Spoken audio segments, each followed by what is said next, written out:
दोस्तों, मैं दिनेश की ओर आप सबका स्वागत है न्यूज़ टाइम के अंदर। मोदी जी ने अभी 2 दिन पहले कहा कि भारत की अखंडता सुरक्षित है और इसके पीछे सिख गुरुओं की महान तपस्या है। गुरु जी का पर्व था, ख़ास तौर से लखपत साहिब में, गुरुद्वारा लखपत साहिब में गुजरात में गुरु नानक जी का गुरु पर्व मनाया जा रहा था। मोदी जी पंजाब में इलेक्शन आए तो इनको लखपत साहब का गुरुद्वारा याद आ गया, इनको सिखों का बलिदान याद आ गया।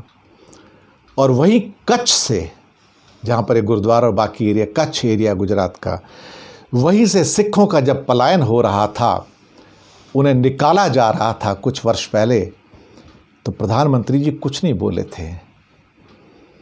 जब इन्हीं सिख भाई बहनों को, जब ये दिल्ली में बैठे थे बॉर्डर के ऊपर, जब सारी भारतीय जनता पार्टी उन्हें आतंकवादी कह रही थी, खालिस्तानी कह रही थी, देशद्रोही कह रही थी, तब प्रधानमंत्री जी को गुरु याद नहीं आए थे।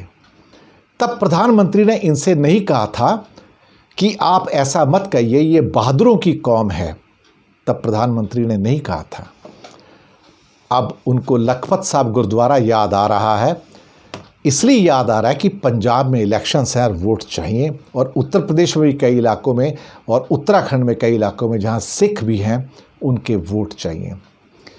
प्रधानमंत्री जी, आप सिखों की तारीफ तो करते हैं, चलिए अच्छी बात है, आप पगड़ी भी पहन लेते हैं कई बार, लेकिन जब आपके ही लोग और आरएसएस के लोग और वीएचपी के लोग और बजरंग दल के लोग और भारतीय जनता पार्टी के लोग जब उनको खालिस्तानी और आतंकवादी कहते हैं, तब आप चुप रहते हैं ना, तब तो आप नहीं बोलते हैं।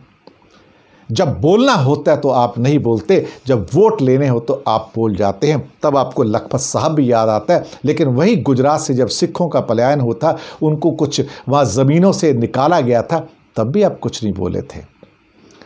प्रधानमंत्री जी, आप सोचिए कि आप कब बोलते हैं और कब नहीं बोलते हैं, क्योंकि आपको आपकी पार्टी में तो कोई बोलने वाला मिलता नहीं।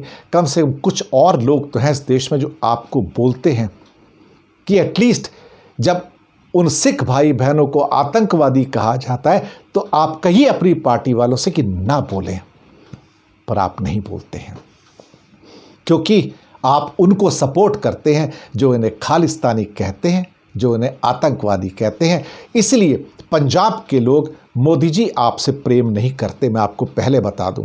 और आपकी पार्टी को जो पहले थोड़े बहुत वोट मिलते थे, शायद इस बार वो भी ना मिले, क्योंकि पंजाब के लोगों के ऊपर आपने भी कई ने आक्षेप किए हैं। जब आपने कहा कि मैं जिंदा बच के आ गया, तो आप सोचिएगा आपने पंजाब के बहादुर भाई बहनों का कितना बड़ा उनके ऊपर धब्बा लगा दिया, कितना बड़ा आपने उसके ऊपर स्पॉट लगा दिया। सोचिएगा इस बार, क्योंकि आपसे कोई बोलता नहीं है, इसका मतलब ये नहीं है कि लोग हमेशा चुप रहेंगे। कभी ना कभी तो आपसे कहेंगे ना कुछ ना कुछ। धन्यवाद आपका।